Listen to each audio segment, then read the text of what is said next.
when Go was released, it was 3 dudes. It was Robert, it was Rob, and it was Ken Thompson, right? Yes. 3 dudes in a room. They designed the language. They released it. This is kind of what Go is. It's kind of an ivory tower language. There's this one comic, they like visualize the ethos of various programming languages. In the Go one, there's this huge dude, hulking dude with the word Google written on the front of his shirt. And he says, and the tiny dude is like, I'm just going to do what you say. Because that is what Go is, right? It tells you how to program, right? And that's kind of what we are. And like, I kind of want to lean into that. I think it's kind of like fine that there exists a language in the ecosystem of languages where it is an ivory tower, like by fiat, like this is what you should do at a language level. When you have a group of people, right, and you task them with making a decision. Remember that quote that gets like taken out of context all the time by Rob, where it's like, Go is written for people who are not necessarily geniuses. And, like and like a lot of people are just like, oh, like Go's for dumb people, right?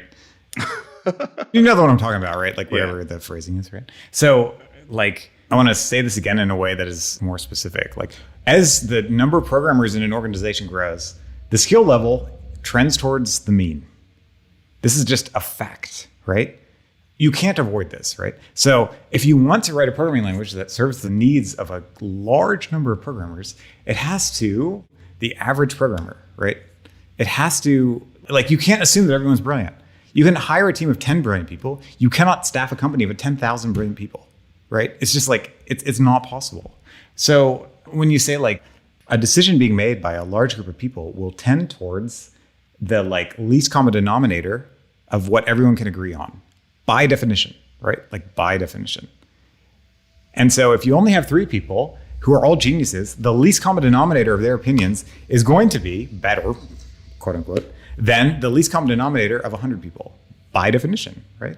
And so you can say like, okay, maybe that's important. Maybe it's less important than having a lot of people having their opinions in the big stone soup pot, and like whatever comes out of that stone soup pot of a bunch of other people's opinions is ultimately better than the 3 ivory tower geniuses. That's the position. But I really appreciate working in a language that is basically delivered to me from on high by 3 people who know what the they're doing. There's my other cuss.